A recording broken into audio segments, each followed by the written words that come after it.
Congressman and Chairman Wilson, for your very fine statement. At this point, we will hear testimony from our three distinguished witnesses.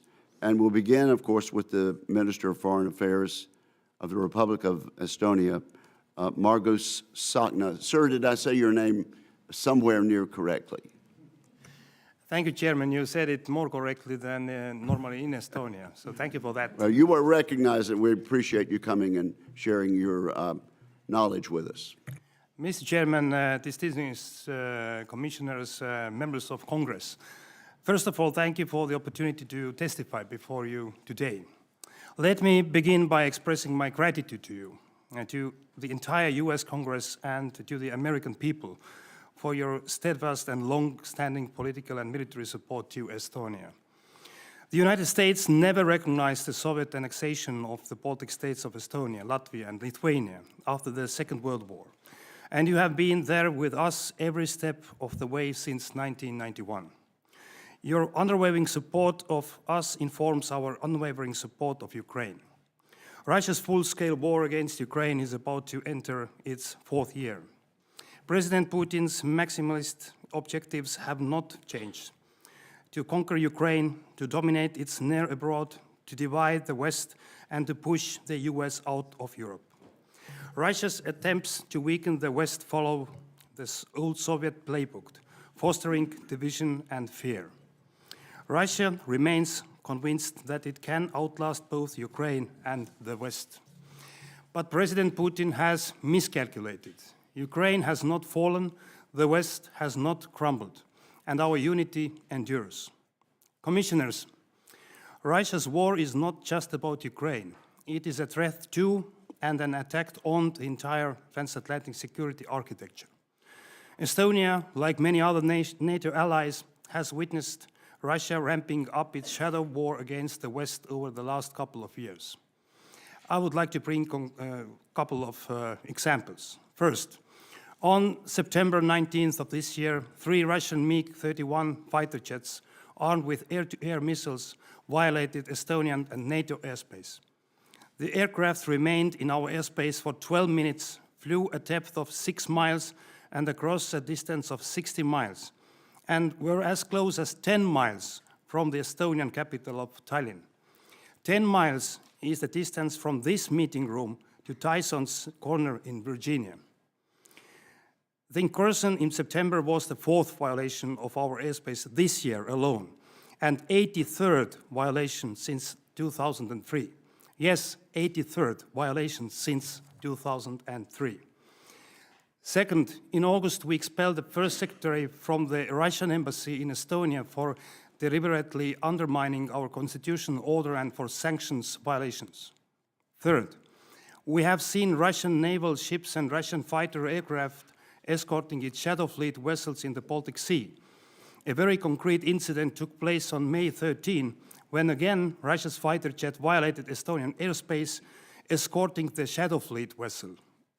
Fourth, in the late 2023, Russian intelligence executed a sabotage operation in Estonia that targeted individuals and private and public property. Fifth, starting in the late 2023, Russia started sending waves of migrants to Estonia and Finnish borders, and we stopped them.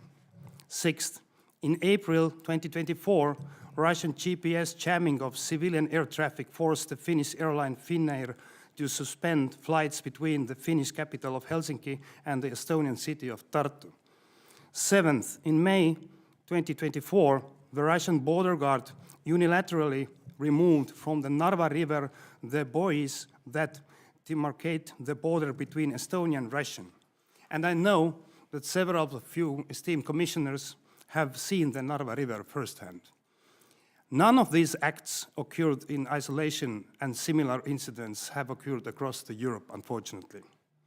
Dear commissioners, the Russian threat is real, and Russian aggression knows no border or limits. We expect Russia's hybrid campaign to increase and intensify. Russia's goal is to divide the West socially and politically, and to disrupt our willingness and ability to support Ukraine. Our response must be clear. Every Russian provocation will mean a NATO more united, a West more resolute, and Ukraine more tightly interlinked with the Euro-Atlantic family. While conquering Ukraine remains Russia's top priority, Russia is successfully conducting the massive reform of its armed forces. Despite all the Russian casualties in Ukraine, the size of the Russian military is growing.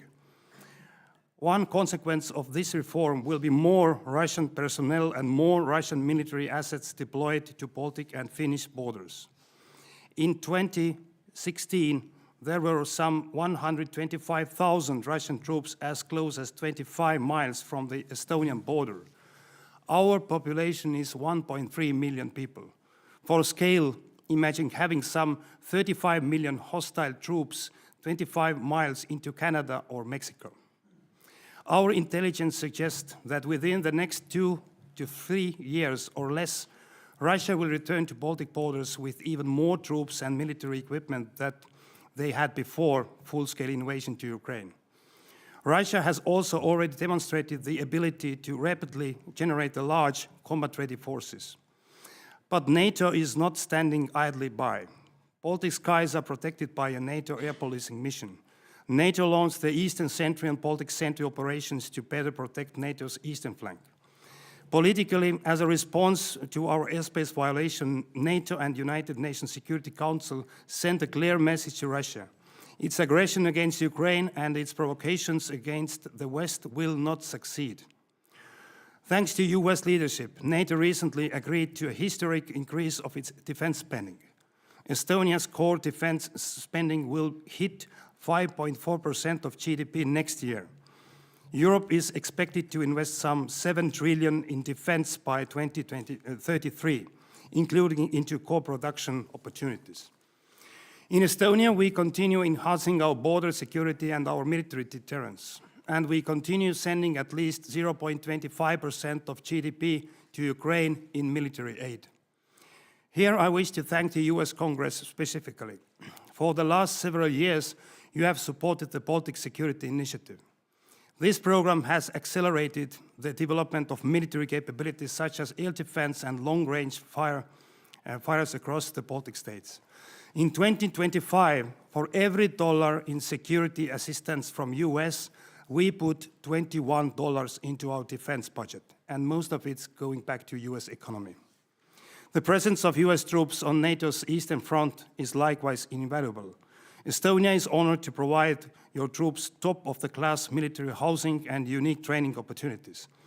All this makes NATO's deterrence credible. A stronger Europe is a stronger NATO, a stronger America. To conclude, we will not let Ukraine surrender to Russian aggression or let Russia dictate the terms of peace and security in Europe. Mr. Chairman, Commissioners, Members of Congress, I thank you for the privilege of testifying here today. I look forward to your questions. Thank you. Thank you very much. Mr. Seth Jones, we are delighted to have CSIS back with us, and you are now recognized for your testimony, sir. Thank you, Mr. Chairman. Thanks, Mr. Wilson, Dr. Murphy, Mr. Elsie, and other distinguished members of the Commission. Honored to share my views on this subject, particularly returning from NATO headquarters last week and also our allies in the UK. I'd like to reflect on 3 main points in my testimony here. Happy to get to other issues in the discussion.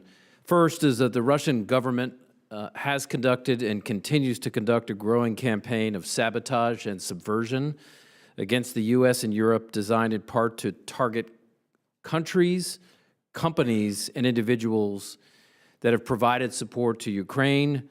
What else did we need to see then within the last 24 hours? The act of sabotage on the Polish rail line that brings material and has brought members of Congress into Ukraine from Poland. Just the latest example of sabotage operations likely perpetrated by the Russian state. Second, much of this campaign has been led by the main intelligence directorate, or the GRU. These attacks generally across Europe, but we've also seen the targeting of U.S. bases, collection, generally been an intelligence collection. They've included bombings, some of which I'll go into detail on, drone incursions, sabotage against undersea cables and pipelines, electronic attack, cyber operations, as well as other incidents in intelligence collection against U.S. bases in Europe.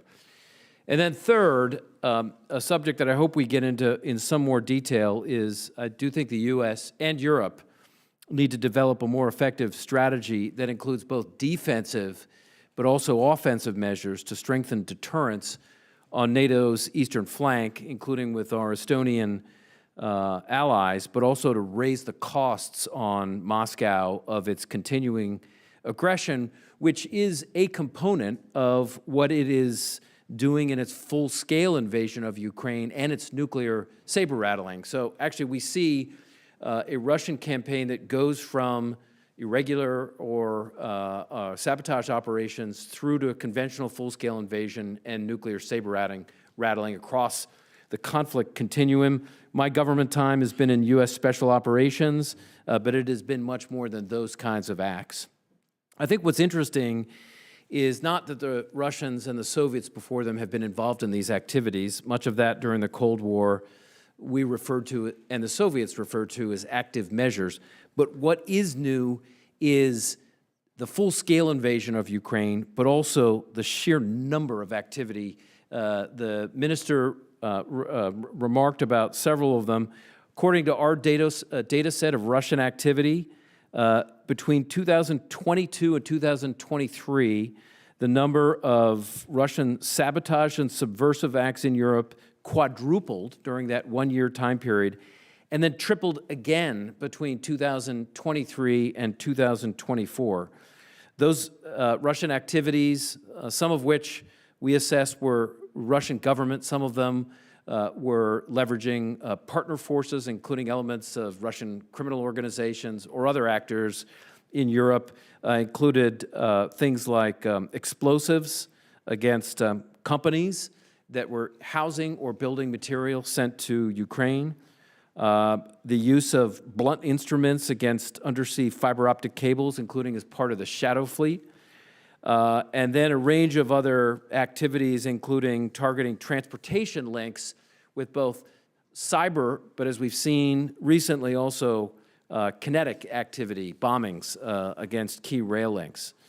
There are a range of reasons we assess the Russians are likely to do it, have been doing this, but let me just briefly note that I think there are a number of measures that there have been some helpful steps, but I would just add a few things to consider. One is, I think we have to be very careful about a decrease in the U.S. conventional footprint in Europe now. We've advocated in research of U.S. force posture. We call a 4+2 force posture with 4 brigade combat teams in Europe. I think it is important to send a message to the Russians, particularly with U.S. Army capabilities, that we are serious, and those would be important for deterrence. On offense, I will say just very briefly, I think the Russians are vulnerable on the economic sanctions, both primary and secondary, that are worth thinking about escalating. I think the Russians are also vulnerable on a much more targeted activity against their Shadow Fleet, of which there is intelligence about. And then finally, a need to continue providing assistance to Ukraine. For a range of these reasons, I think Russia can be deterred, but I do think the U.S. needs to play an important role. And with that, Mr. Chairman, I turn it back. Well, thank you very, very much.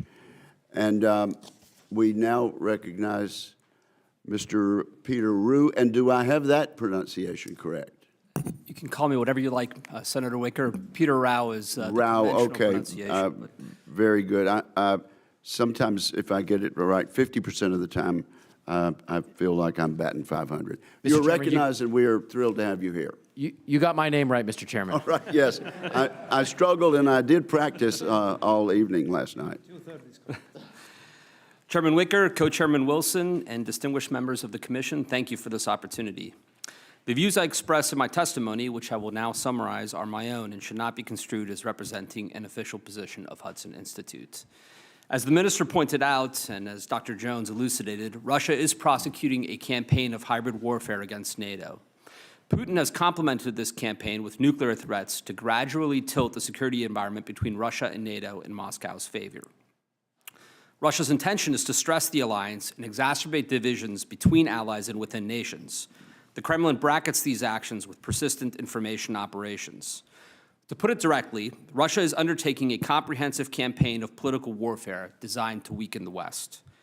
There is near consensus in the analytical community that as long as Russia struggles to take territory in Ukraine, it cannot afford a broader war with NATO.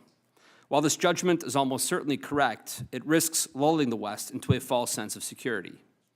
Because Russia is an offensive and revisionist power, while NATO is a defensive alliance, Moscow has the advantage of choosing both the time and place of any potential confrontation.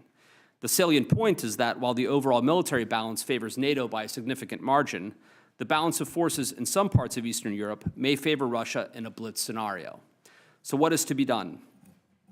U.S. forces are the backbone of deterrence in Europe, and U.S. commanders have testified that permanently stationed troops are invaluable for learning the local terrain and improving interoperability with allies.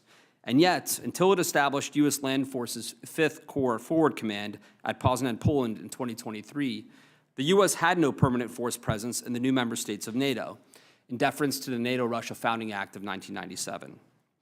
That political agreement with Russia lost all meaning with Putin's full-scale invasion of Ukraine.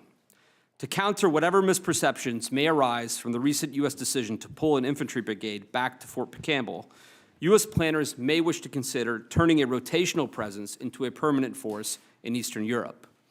Given its strategic location near the port of Constanța on the Black Sea, Romania is transforming Mihail Cognițianu into one of the largest NATO bases in Europe. As a keynote in Europe's security architecture, the base could serve as the ideal host for a modestly sized permanent U.S. garrison. Even so, adopting a purely defensive posture against Russia is unwise, as Seth Jones elucidated.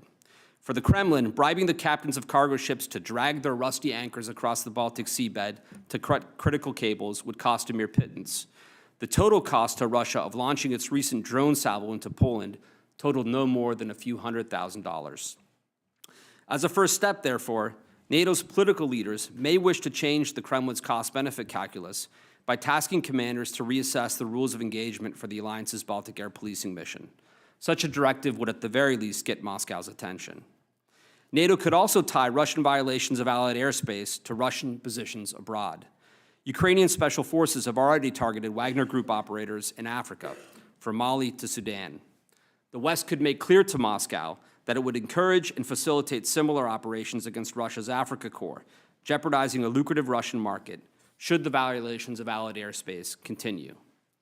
Alternatively, every violation of Allied territory by a Russian UAV could be met with the transfer of a commensurate number of cruise or ballistic missiles to Ukraine, whether it's the Swedish-German Taurus or the U.S. Army Tactical Missile System. Furthermore, while the U.S. and Europe cannot order Moscow to repair damaged infrastructure at the bottom of the Baltic Sea, it can make clear that it will exact a commensurate cost for Russian sabotage. Moscow still earns hundreds of millions of dollars every day in oil sales. The U.S. is eminently capable of metering its sanctions to mirror Russian actions against critical infrastructure. At the conventional level, to ensure that NATO can execute the family of plans ratified at the Vilnius summit in 2023, NATO's political leadership may wish to empower and encourage SACEUR to test the force through regular SNAP exercises, in addition to the alliance's pre-planned exercises. This would simulate high-pressure conditions and could identify shortcomings and capabilities, while training the alliance to move quickly in an emergency setting. It is far better to strain the NATO force model in peacetime than it would be in wartime. Finally, this past week has proven very difficult for Ukraine, from military setbacks in Pokrovsk to corruption allegations in Kyiv. I'd like to close by reiterating that it remains in the American and European interest to empower Ukraine in its fight for survival. Thankfully, the first billions of dollars in European commitments have served as proof of concept for the Pearl system. As more European countries participate in this arrangement, the program is only likely to grow. It is an honor to testify before you today. Thank you for this opportunity, and I look forward to your questions. Well, thank you very much. And the fact that my phone rang gives me an opportunity to remind everyone to silence all electronic devices. Let me begin by you, Mr. Minister. How long have you been in various public offices in your country? I've been serving on the government level, the cabinet member as a Minister of Social Affairs, Minister of Defense, and now Minister of Foreign Affairs. Altogether, I can say maybe like 6 years, but I've been in the public sector as a representative as well since 2007. So it has been a pretty long time. You know your people pretty well. Is there any sentimentality in Estonia to go back to the days of the Soviet rule? That is zero sentimentality because of our history. During the Soviet occupation, we lost every fifth of Estonian. And all these stories are still in our families. We know exactly what happened with killings, with deportations, with escaping from the country. And unfortunately, we see exactly the same things happening in 21st century by Russia in Ukraine. And you are very close to your neighbors in Latvia and Lithuania, both physically and also philosophically. Would that be correct to say? It is correct. What percentage of the population in Estonia are principally Russian-speaking? We have close to 30% of Russian-speaking minority. And about the same in Latvia, would that be correct? In Latvia, a bit more, but the scale is the same. And Russian speakers, a high percentage also in Lithuania, is that correct? Historically, Lithuania had less forced immigration during the Soviet times, so they have less than 10%. I'll ask you a leading question. What is your opinion of the absurd assertion of some people in the United States that because residents of other countries speak Russian, they identify themselves more as people desiring to be ruled by Russia? Our experience is that these people, Russian-speaking people who are living in Estonia, they know even better than we how the life in Russia looks like, without freedom, under the terror, and also the threat. So I can say that most of these people, they don't want to have Russia back to Estonia, Latvia, Lithuania. But of course, it depends on the generations as well, because the older people normally remember the good old times when they had special rights during the Soviet occupation. But I can say that based on our study and also experience, we have had cases when Russian citizens who are living in Estonia, they're traveling to Russia, and also some of them they have sent to Ukraine, and they're dead. So they know exactly what Russia means.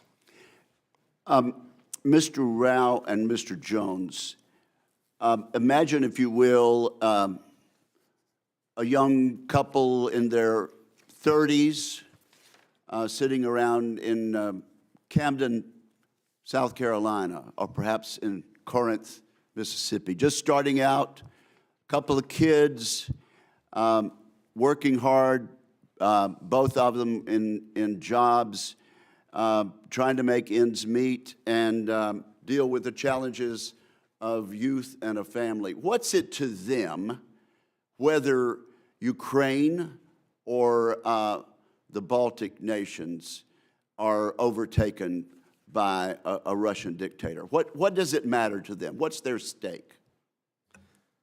Well, Senator, thank you for that question. I would argue that the peace and stability of Europe has long been directly connected to peace and prosperity in the United States. Some 2/3 of global foreign direct investment is transatlantic.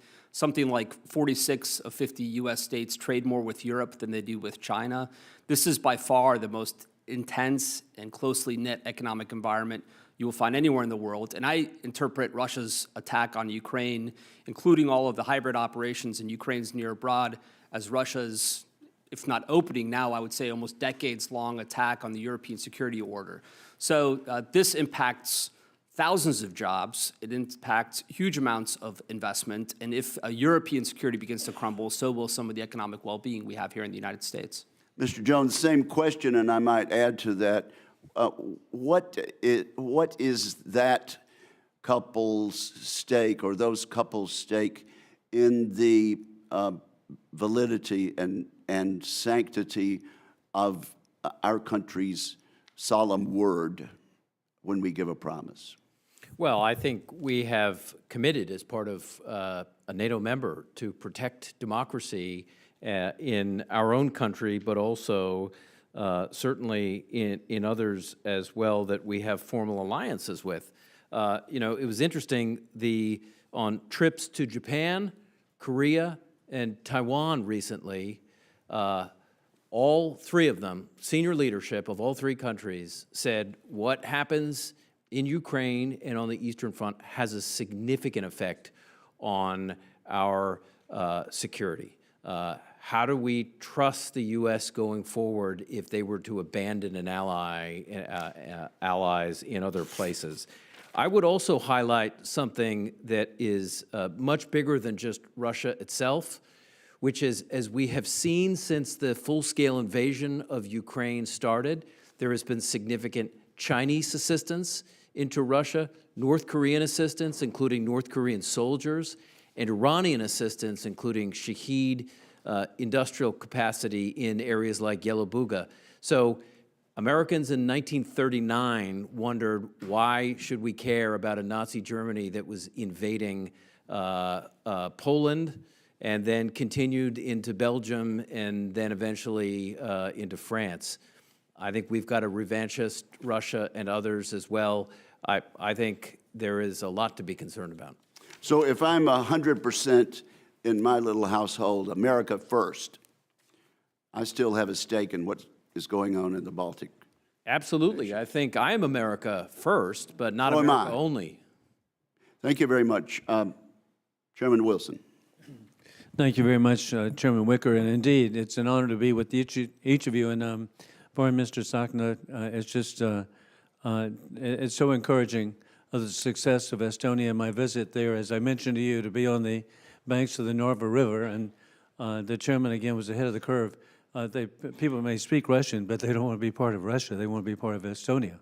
And we've already heard in 1939 what German-speaking people, this recognition of Sudetenland, that Hitler had the same plan, and that's why we need to be strong.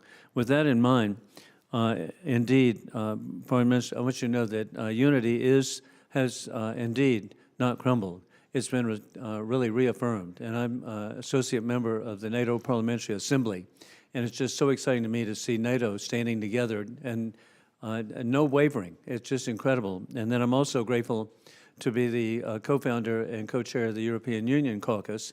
Again, who would imagine the unity there? And the consequence of that is that one of the most recent studies I've seen is that in terms of per capita investments to assist the people of Ukraine, the United States has come in 17th per capita GDP. And so it's really clear indeed the excess over our providing of aid to any to our European allies, and so it's just so positive. And then I'm really grateful that indeed President Trump has recognized this in the past by putting American troops for the first time in Poland, by providing the Javelin missiles to the people of Ukraine to try to avoid this war in the first place, and then to stop Nord Stream 2, the funding of war criminal Putin. With that in mind, where we are is at what point should NATO shift to default air defense rules of engagement, including pre-delegated authority to shoot down hostile drones immediately? What are the operational risks of remaining under peacetime rules? Thank you. Thank you about this question.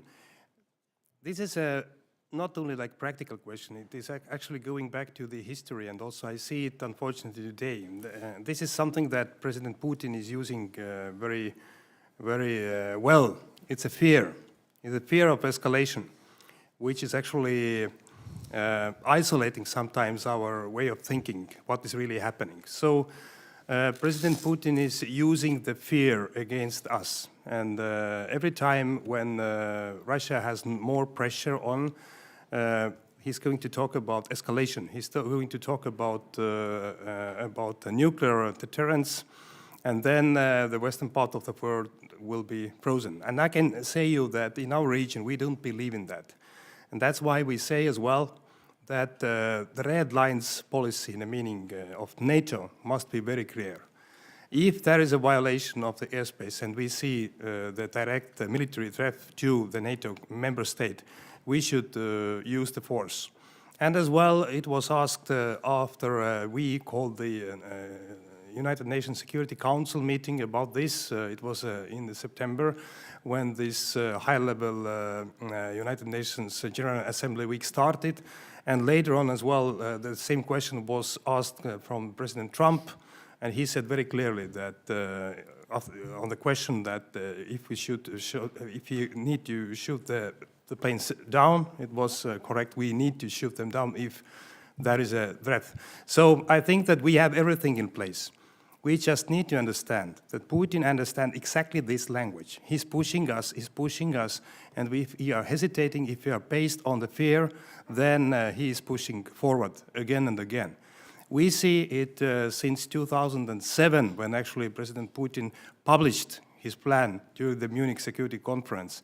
And he was very clear that his goal is to eliminate the root causes. And root causes for him is the collapse of Soviet Union. 2008, we saw invasion to Georgia, and 20% of the territory is still occupied. 2014, Ukraine war started, and response was not there. 2022 as well, we have full-scale war in Europe. So in that regard, why I'm too long, what I want to say is that we see very close to Russia that we must be very clear, no fear. If there is a need to use the force, we'll need to do it. And then the red lines are settled. Thank you. And again, thank you. And my time is up. And actually, I just want to commend President Jones. We're so grateful for the Center for Strategic and International Studies, what that means. And as we have people around our Eastern European allies observing what we're saying today, they know to call on President Jones. And then Director Rao, thank you so much. The Hudson Institute, how fantastic it is. And a point I want to make, you mentioned Constanta. I was 28 years ago visiting Cluj-Napoca in Romania to recognize a sister city relationship with Columbia, South Carolina. And at that time, somebody said, hey, one day we dream that American ships will be coming to and docking at Constanta. Well, it came true 10 years later, not some far off. So how far? And then, but additionally, 28 years ago, I visited Chelyabinsk in Russia, where it was a sister city program put together, and it was so impressive to me. See our shared culture of art, literature, architecture, arts in every way, music, and my hopes for a free and independent Russia have been doomed by war criminal Putin. But the people of Russia, I'm just hoping one day they too will have the opportunities the people have of the eastern flank of NATO. I yield back. Thank you. And now the chair recognizes Representative Steve Cohen. Thank you, Mr. Chairman. I thank the witnesses. I apologize for being a little late. This is the most important subject. I visited Narva, and you can visually see the city of Narva, the area, and it is so Russian in terms of stark architecture that is typical Soviet, and the expressions on the people's faces are those of people who don't seem to be happy campers. Unlike in Estonia, the rest of Estonia. And I'm happy to see you, sir. You have one of the most attractive leadership groups in the world, and nice that they chose a minority to send here. I enjoyed my visit to Estonia, I always have. There's nothing changed since... I think the minister is a very handsome man.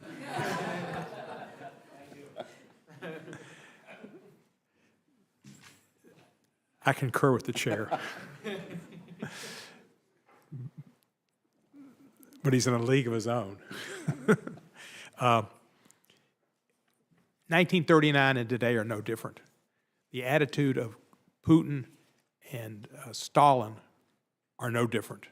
It's Russia, Russia, Russia, Soviet Union, Soviet Union, Soviet Union. And that has not stopped, and that's what drives Putin. And it's driven him since he was KGB in Germany and saw the fall of the Berlin Wall, which was awful to him. And he's never forgotten that. Politicians should sometimes forget old problems and go on to new problems. Sometimes they can't get over old problems and they get into repeating errors of the past. We're going to have, in Lithuania, Latvia, and Estonia are going to have problems with Russia. They would love to have you back in the Soviet Union. We need to act strongly. I know President Trump has had mixed postures toward Russia. What he did in Helsinki was sinful. What he did in Alaska was almost as sinful. To welcome him to our country, to roll out the red carpet, to genuflect, to have our troops honor him when he just came as a charade. He never came to Alaska with any idea of working towards a peace agreement. He doesn't want peace. He wants to take over Ukraine. He'd like to kill Zelensky, and he'd like to go into the other countries in Eastern Europe, and he will do that. Russia has a lot of significant and lethal military equipment on a scale comparable to ours and China's, and maybe in some cases surpassing it. And they didn't do that to win the science fair. They wanted to come after us and our Eastern European friends. And our president must understand that and strengthen our resolve to help our Eastern European allies, because that is being America first. They will come after us eventually. They want world domination. The planes that they have, the missiles that they've got that can stay in flight for interminable amounts of time are not necessarily intended for the Baltic countries. It's intended for the United States. There's no need for those missiles if they were just interested in Poland and Estonia and Lithuania and Latvia and other countries in Eastern Europe. They're after us. And we need to be prepared for it, and we need to fight, know that Ukraine is fighting the war for us now. And they need more defensive weapons, and they need more authority to attack Russia and bring the fight to the Russians. That's the only way we can stop them. Putin only knows power. To retreat from him, as we did in Helsinki and as we did in Alaska, was wrong. It only strengthens him. So I hope that we get bolder and we understand the importance of what's happening in Ukraine and what would happen in the Baltic states if Ukraine is not successful in fending off the Russians. Thank you for your country's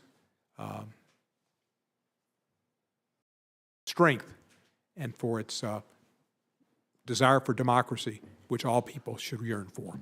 I yield back the balance of my time. Thank you very much, Representative Cohen. Senator Bozeman, I'm going to give you a minute to collect your thoughts here and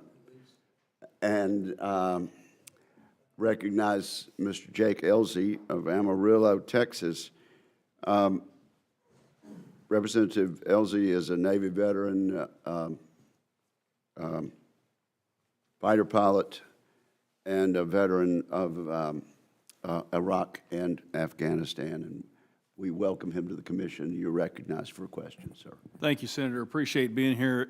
It's actually the thrill of a lifetime as I studied growing up about the Helsinki Commission and the work that they do for world peace. I'm just privileged to be a part of this now with so many friends and to see you all here today. Vladimir Putin is not a president. He's a dictator, and he's a czar. And what we have to understand is these four dictators that very much reflect what occurred in 1939 are now stronger because of the invasion of Ukraine, not weaker. They have gotten together on economic, industrial, and defense cooperation, and that has increased amongst all four. So if anybody is deluding themselves into thinking this is about Russia and the Baltics or Russia and the Nordics, it is not.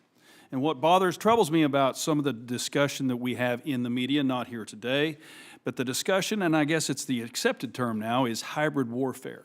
Hybrid warfare is one of those terms that really makes it antiseptic and as if there's no victims, as if there's no damage, there's no deaths, there's no destruction. We, in 1999, learned that the Chinese are using unrestricted warfare in their aims for the South China Sea and beyond. We need to call this for what this is, as it's unrestricted warfare in all the ways that they're doing it, to include killing people in foreign nations. That is an act of war. So many ways that they're doing that. So I think we should start calling it unrestricted, but I'm pleased with what I'm seeing from NATO.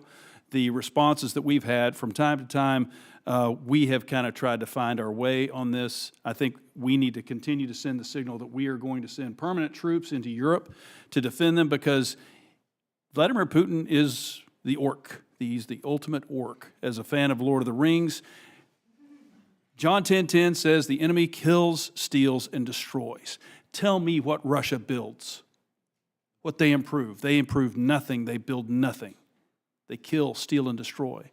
And they're probing the Baltics and they're probing the Nordics right now to see if there's going to be a response. And up until now, there has been no cost for anything they've done. So I'm proud to say that President Trump said, shoot them down. And I'm a proponent of that myself. So, Peter, I'm going to ask you a question, put you on the spot. In 1994, we had the Budapest Memorandum, which said Russia's not going to invade and we will be there to protect Ukraine. Different president. In 1997, we had the Founding Act. Different president, different czar in Russia. Can we just count those as not being in effect anymore? First of all, Congressman, thank you for your service, and thank you for your leadership on national security issues since the moment you've entered Congress. It's been a pleasure getting to know you and watching you at work. I think the NATO-Russia Founding Act is totally obsolete, and I don't think the United States should feel bound by it at all. It's essentially been torn up by the Russians, and if one reads the language of the act, it has been totally violated by the Russian Federation. And I agree 100% that the Russians understand strength and strength alone. And to connect it to Chairman Wilson's remarks, remember in 2015 in November, the Turks shot down a Sukhoi Su-24. And ever since, the Russians have not violated Turkish airspace once. Now, we shouldn't, I think, act brazenly. These are MiG-31s that violated Estonian airspace, certified with dual-use nuclear-capable Kinzhal missiles. But nonetheless, at least looking at rules of engagement, I think, is a way to flip that cost-benefit calculus for the Russians and make them think twice about violating airspace for 10 minutes, which is a level of audacity that has to go challenged. When we talk about, thank you, when we talk about these nations, the Baltics and the Nordics, we're talking about 10 million people total, 1.3 million people in Estonia. They're not that big. So they are, as they are in Taiwan and as they are in Israel, they are surrounded by enemies that are only minutes away.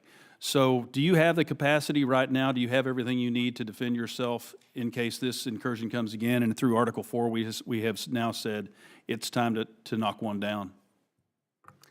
First of all, the Nordic Baltics economy together belongs to the G10 economies. And actually, Nordic Baltics economy is together exactly the same size as Russia.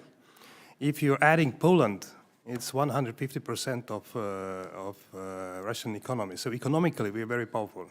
Now, if you're asking the question about military capabilities, of course, we have our own capabilities, but we are committed to NATO, and also we have agreed the NATO defense plans regionally. And they are good plans, actually. Since 2 years ago in Vilnius, we agreed the new defense plans. There are gaps we need to fulfill, and that's the reason why we're now increasing heavily the investments to defense. Of course, we have capabilities to fight back, but if we are talking about a full-scale invasion from Russia, so we need full NATO. We need as well the US commitment there, and that's why the NATO unity is most important. Thank you. Senator, my time's up. It's an honor to be sitting at this table with you and these other distinguished members. Thank you. Thank you very much. And now I recognize Representative Murphy of North Carolina. In addition to being a representative, Dr. Murphy is a urologist and has been a missionary in both India and Haiti. And so we welcome you to the committee. Thank you, Mr. Chairman. I appreciate it. And as with Representative Elsie, I'm honored to be part of this august group.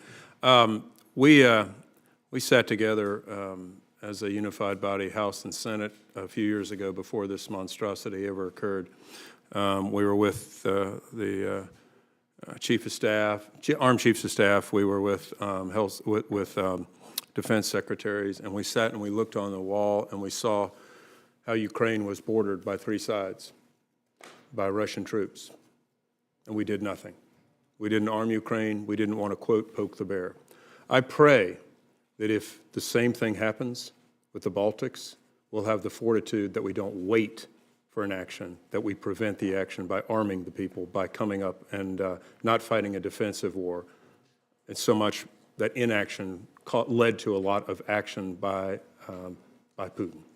I pray we don't make that same mistake again. And I think a lot of the things that, sadly enough, occurred in Afghanistan have led to the debacle today, led to the loss of 1 million lives that should have never happened.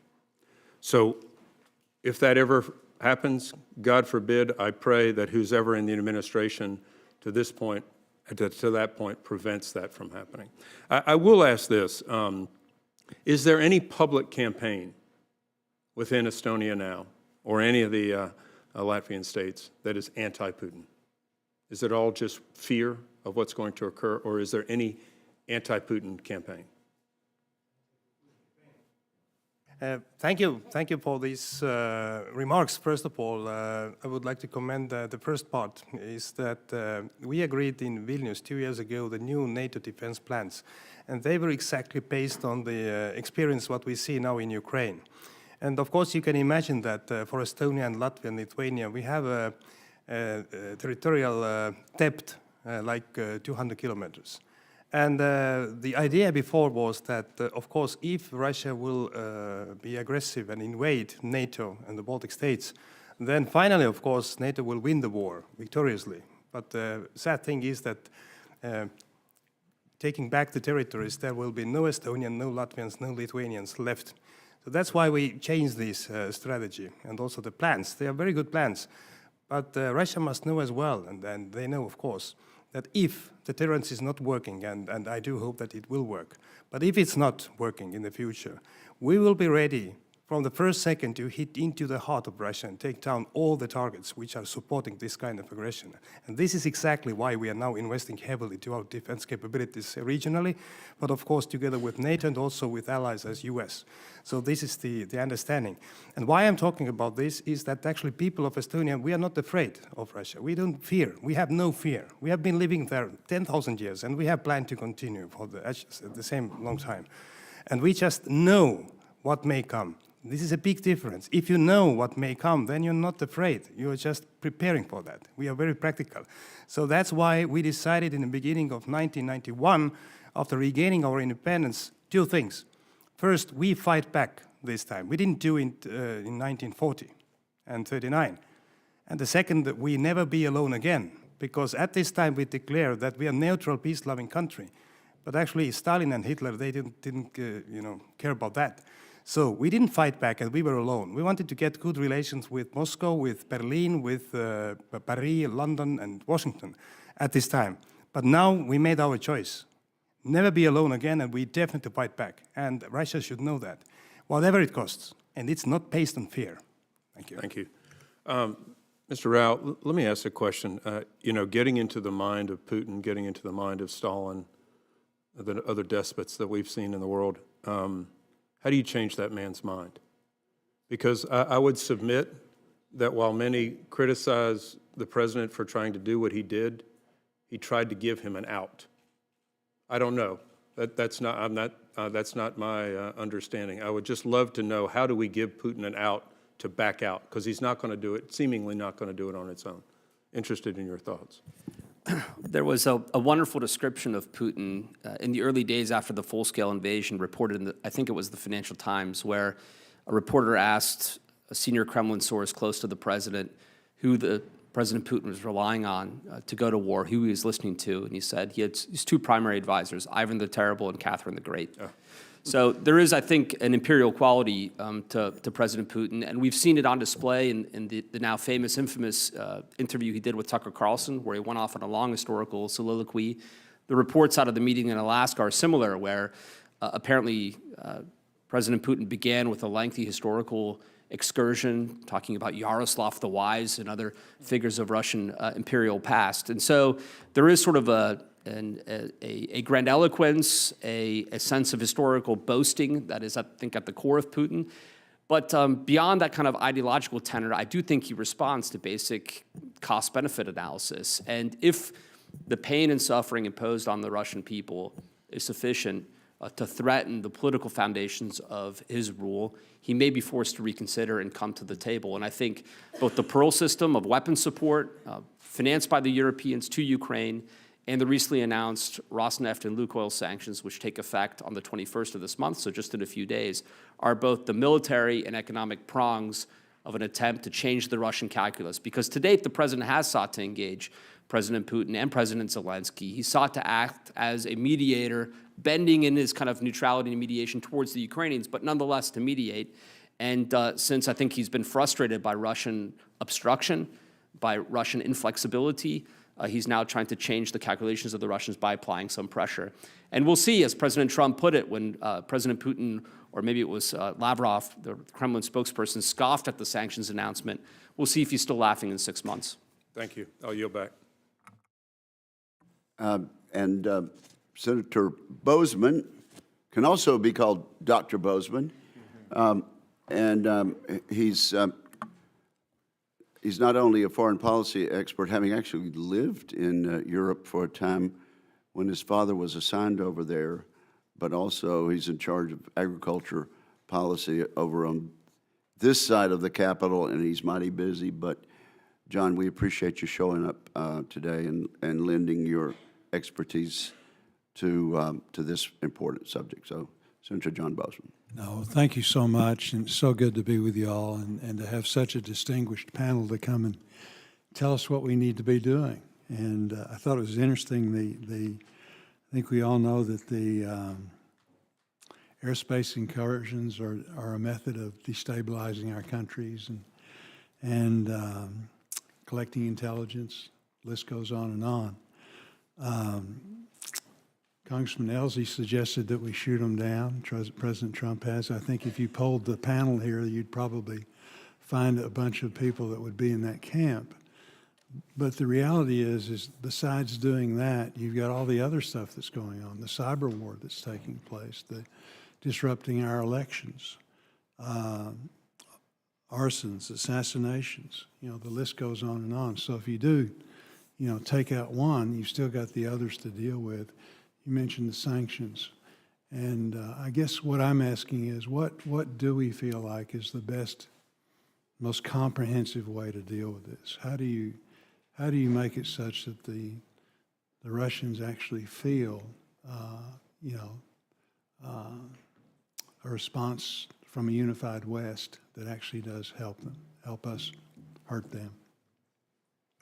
Thank you. But first of all, I would like to thank Senator Bozeman. I was 2 years ago in Arkansas, and this is a good example that we actually bought the HIMARS systems from Arkansas, and also this is a good example how the Baltic Security Initiative added as well value from Estonia is going back to U.S. industry, and now these HIMARSes are working well in Estonia already. So thank you for that cooperation.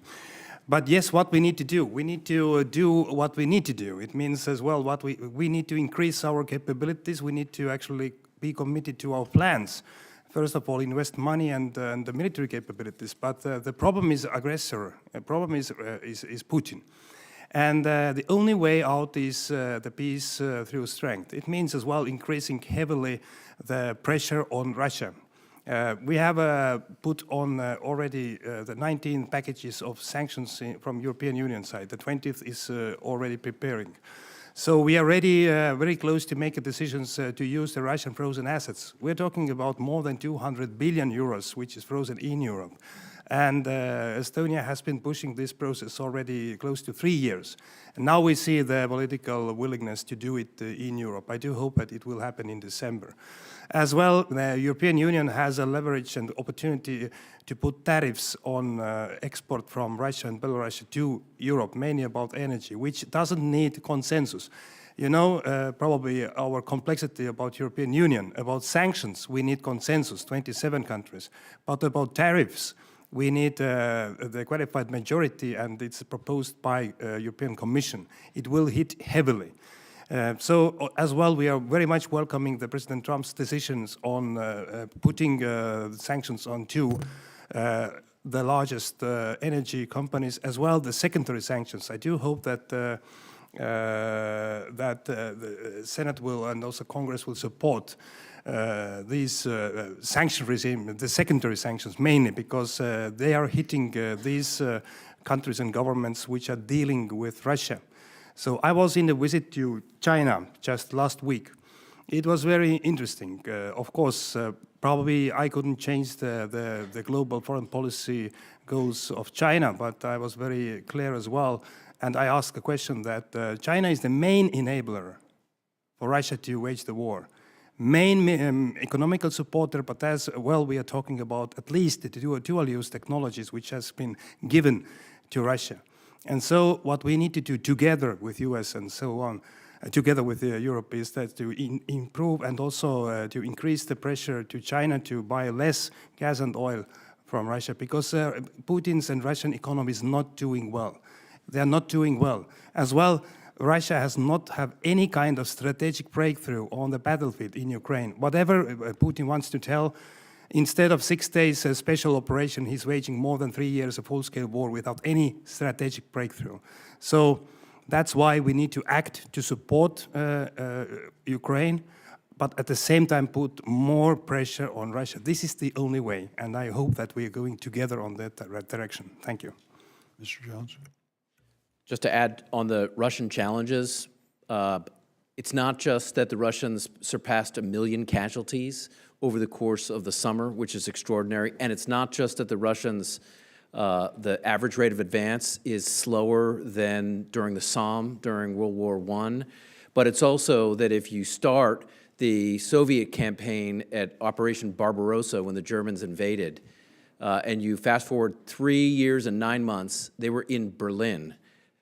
Today, if you fast forward that same amount of time from the beginning of the full-scale invasion, they're in Pokrovsk. It is a shell of the Soviet Union. I would add that the Russians are vulnerable on the economy, and I think that is an area where that we can exploit. I agree, they're grappling with inflation, labor shortages, brain drain. I think increased sanctions would be very difficult for President Putin. I also think, and I would just add one other area, is a much more targeted effort at identifying and then trying to shut down elements of the shadow fleet, including sanctions against some of the flag vessels that are illegally shipping Russian oil and gas. There are other elements of that, including listing and sanctioning insurers that are providing insurance to the shadow fleet ecosystem. So sanctions and I think a couple of other steps, including the shadow fleet, will start to put a dent in the Russian economy, which is not doing anywhere near as well as Vladimir Putin would hope, and certainly not as well as he's telling his own population. Thank you. Further questions, Senator Bozeman? Do you want to? Sure, I'm happy to add to that. I would just say that there are, I think, symmetrical responses available to the United States and to NATO when it comes to cyber aggression. President Trump has shown in 2018 by shutting down reportedly the Internet Research Agency in St. Petersburg that we can punch back in that domain. Maybe it's time for the lights to go off in the Moscow metro for a warning, for them to get the message that they can't undertake similar attacks in the West. Maybe it's time to facilitate, encourage, support Ukrainian special operations against Russian positions in Africa if they sabotage us in Europe. Maybe it is time to dial up the sanctions in certain areas to essentially fund or pay for or force the Russians to feel the pain from their own critical infrastructure attacks in the Baltic Sea. And I would add on the economic sanctions front, while I'm not an economic determinist, I'm not a Marxist, I do think that the pain is real. On Friday, the Russian Statistical Agency reported essentially stagnant growth, 0.6% GDP growth in the third quarter over a year ago. Their inflation has decreased a little bit, still hovering around 8%. And I think on October 24th, the last rate cut was to 16.5% in the key base rate in the Russian system, which makes borrowing costs incredibly painful for Russian businesses. Inflation's a problem, economic growth is stagnant, high borrowing costs, and now there's talk, according to the Russian Finance Ministry, of a VAT increase from 20 to 22% next year, which shows that the National Wealth Fund is beginning, the liquid portion is beginning to run dry, and they have a big budget deficit that is yawning and on the horizon. So I think the Rosneft and Lukoil sanctions, which takes about half of Russian crude oil production into attack, will begin to really shape at the end of this week and beyond. And already, just to take one example where this has positive follow-on effects for the United States, the port of Burgas in Bulgaria, which processes about 140,000 barrels of crude oil per day, is now being taken in receivership by the Bulgarian government. It's a Lukoil asset. And instead, the U.S. is forging, through the 3+1 ministerial, I think just this week in Athens, a new vertical corridor energy partnership where American LNG from Athens through Bulgaria up through Romania, Moldova, can go to Ukraine to help deal with some of their natural gas shortages. We are pushing out, in some respects, the Russian energy dominance of this part of the world, and we'll be able to replace it, I think, with the U.S. system, and that's in our national interest. Good. Thank you, Mr. Chairman. We'll take another round if you gentlemen can stay with us. To what extent does the average person in Moscow or St. Petersburg, the population centers, hear our point of view? What are their sources? We have testimony that the economy is in the tank, and people realize the economy is bad there. To what extent do they blame the war and Putin for getting them into the war? And then if you anybody would also like to talk about the legislation that would sanction Russia in terms of actually being an international terrorist nation because of the abduction of children. So who would like to start first? Mr. Shachna, yes. Shashka. Shachna, yes. This is it took a couple of years in Estonia to study my language, my family name. Thank you.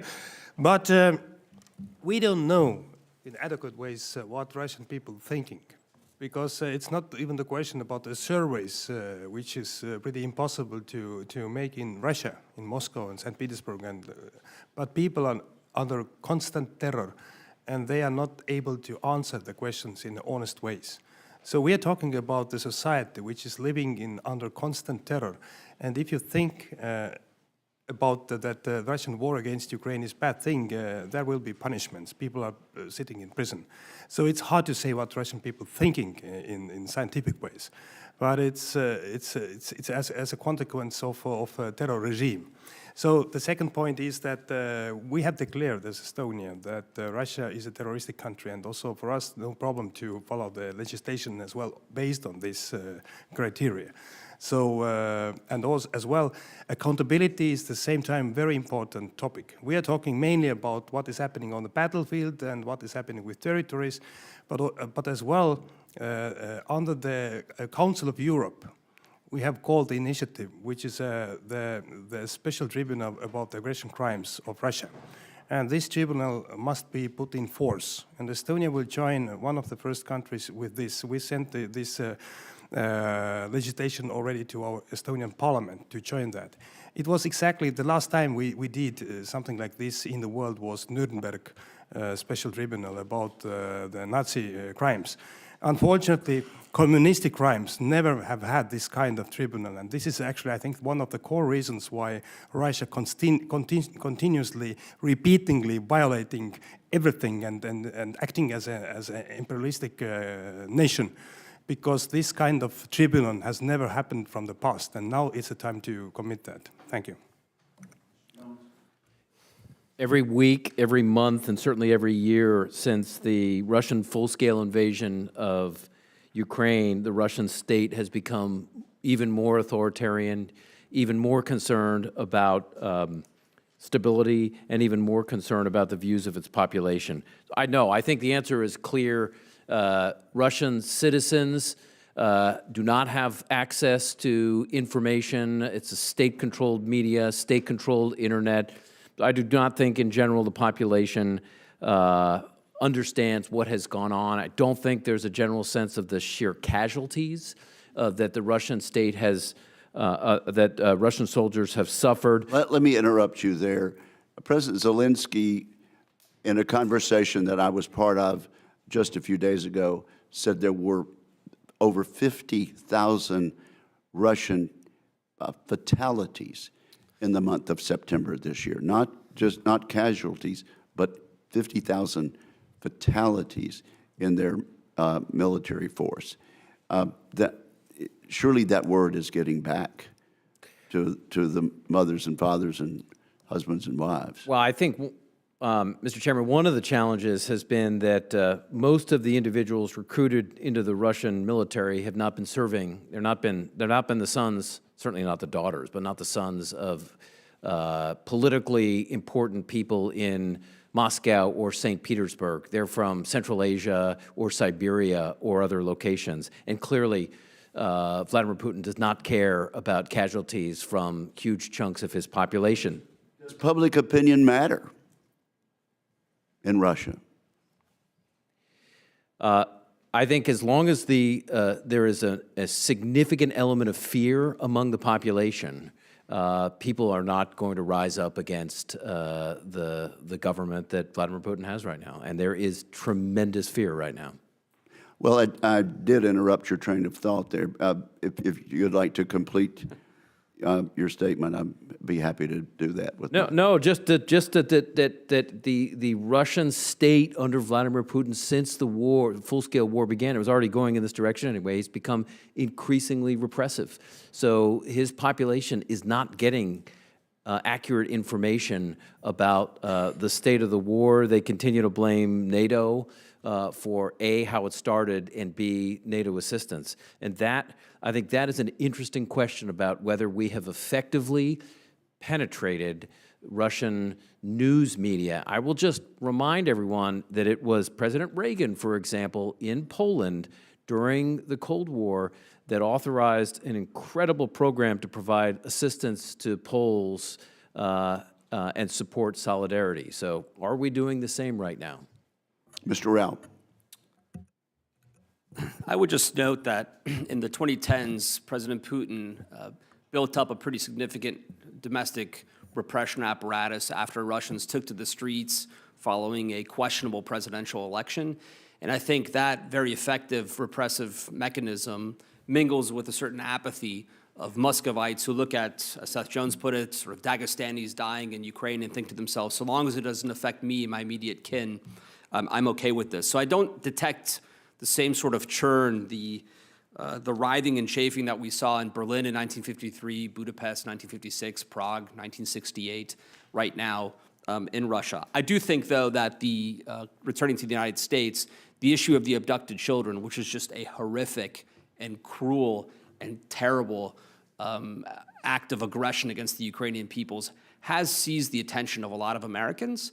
And when advocates for the Ukrainian cause tend to travel outside of the Beltway and speak about this, many Americans that are unaware of it are really gripped by it. And to connect to your opening question, Senator, about what does someone in Corinth, Mississippi care about what happens in Ukraine, I think this really does offend the conscience of Americans, even if Ukraine is considered a place far away, not to mention that they are backed by some of the most odious dictatorships in the world, whether it be the People's Republic of China, the autarkic, essentially concentration camp that is modern-day North Korea, and then the Islamic Republic of Iran. So from the First Lady down to the average American, this is an issue that I think has gripped them, and it's an opportunity to demonstrate. It's my understanding that Pope Leo will be addressing this issue in Rome within a matter of days. That wouldn't surprise me, Senator, if I could just add one more point. I think the threat to Putin comes not from sort of the cosmopolitan artist class of St. Petersburg, but really from his hardened fascist right flank, which will argue you were correct to go to war, Mr. President, but you've been weak in how you've executed it, because it has been such a bungling effort for the Russian armed forces. So to the extent that there is opposition, we see some of it in these social media telegram channels where there's been criticism of the leadership. To what extent do we need to be worried about what is happening in Pokrovsk? I think the situation in Pokrovsk is difficult, if not dire. I think it's very important that the Ukrainians learn the lessons of Bakhmut and Avdiivka and ensure that their personnel is able to leave pockets that seem to be, according to the public reporting and open source intelligence, closing. But I would note that Pokrovsk is not the final gate of protecting Ukraine proper. There are other very important fortified cities, part of this fortress belt that Ukraine's established in Donetsk. And so it is one very important battle. I think it matters as much at the political, sort of symbolic level as it does at the actual military tactical level. And for that reason, it's garnered a lot of attention, but I wouldn't say it's determinative. Mr. Wilson. Thank you very much, Mr. Chairman. And indeed, thank all of you for being here today. And indeed, Foreign Minister, I think you're so correct and to hear the resolve of the people of Estonia to resist whatever may occur. And it is ironic that we're here with the Helsinki Commission, okay? We can think back to the Finnish population, the bravery of the Winter War of 1939. A tiny little former Russian province comes back and defeats and resists the Soviet Union successfully. And then as we were talking about resolve of NATO, I can't believe I forgot to point out the ultimate resolve, and that is now Finland is a member of NATO. Now Sweden is a member of NATO. Who would ever imagine 200 years of neutrality? But I think they were inspired too by the Baltic Republic. So working together, I'm just so encouraged of what can be done. But putting that together too, what more can we do to advance the capabilities of our Baltic allies in terms of technology such as drone technology and counter-drone technology? Thank you. Really, the Winter War you mentioned that Finnish people fought. Actually, this is something we as Estonians we are following, and also this is our mistake that our democracy didn't work so well in 1939, but it worked better in Finland because Finnish people had an opportunity to decide, and then they started to fight back. Estonians, I think, were ready. We were ready at the time, but finally there was an agreement, and then it was too late. But also we fought our freedom in 1918 to 20, and we were actually victorious against the Soviet Russia at this time. But what we can do, of course, the understanding that we are doing our part, but U.S. Presence militarily in our region is very important, and this decision has been made right now that U.S. troops will remain in the Baltic states and Poland. Any messages that the U.S. is withdrawing troops from Europe is a bad thing, because Russia definitely will use it. I'm not talking only about the military capabilities, but I'm talking as well the messages to our people, to European people, because Russia and Putin will definitely use that as a sign that the U.S. is weak and withdrawing the troops because of them, because of Putin. And this is a very, very wrong way to go. As well, on practical level, it is very important and very grateful for the Congress support for the Baltic Security Initiative. As I mentioned before, these are practical things. But as well to understand the main principle that aggressive Russia is not a problem for Ukraine only. Aggressive Russia is a problem for all of us. And we are ready to do our part. We are ready to stand there. We are ready to as well to support Ukraine. And also, what is the clear thing is about security guarantees for the future, if the just and lasting peace will come. We in Europe must understand, and I think that we are ready, that we must put the skin in the game to secure Ukraine, to give the relevant security guarantees, not the guarantees which are written on the paper and which are not costing anything in the near future, as it happened with the Minsk agreements. Of course, Estonian position is clear that we cannot take down the opportunity for Ukraine in the future to join the NATO, because this is the most efficient security guarantee. But as well, we as a bordering country of Russia, maybe a good example that if the coalition of the willing will go and decide together with Ukraine that security guarantees needs boots on the ground, we decided this March, as an Estonian government, we will be part and participating boots on the ground military capabilities, even we are the neighboring country of Russia, if there is need for that. Because if we give the solid security guarantees for Ukraine, then these guarantees are for Europe as well. Thank you. Thank you. And indeed, Director Rao, I appreciate you bringing up about Burgas. That I want to know more about that. But you also identified, indeed, the political composition, sadly, of the Russian Federation is fascism. It's fascism with a combination of mafia. As I told you, I had wonderful visits to Russia, and it's heartbreaking to me to see a country that could have had such opportunity now have an economy smaller than Italy, and then to find out it's smaller than the Baltic republics and Poland together. Over and over again, what could be a great country, but putting that in mind, there's also good news, and that is about Burgas, and then indeed the incredible opportunities that President Trump has achieved for the Black Sea region and Caucasus with Azerbaijan and Armenia. But a tragedy truly is the rigged elections in the Republic of Georgia. What do you recommend that can be done with the Georgian Dream dictatorship, which is now working very closely with the Chinese Communist Party to give away the only Black Sea port that Georgia has to the Chinese Communist Party, which facilitates their ability to impact the importation of rare earths and the liberation and the economic progress of Central Asia? We're told that the minister has to leave in about 5 minutes, so we want to be mindful of his time. But thank you, Representative Wilson, for mentioning the steadfast, brave people of the Republic of Georgia who've stood out in the cold and in the summer heat for 1 full year protesting the illegal and rigged election, which has been recognized as such by the European Union and by a number of Americans. So who would like to respond about that particular issue? About Georgia? Yes. I was in Georgia just a year ago or a bit more, and I was there together with Baltic foreign ministers and Iceland foreign minister at this time. It was before the elections happened. And I saw as well, Mr. Chairman, the great willingness of Georgian people.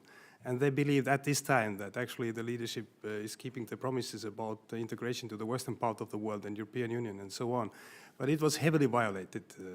And also, we are very close to Georgian people. We have been very supportive all the decades about reforms.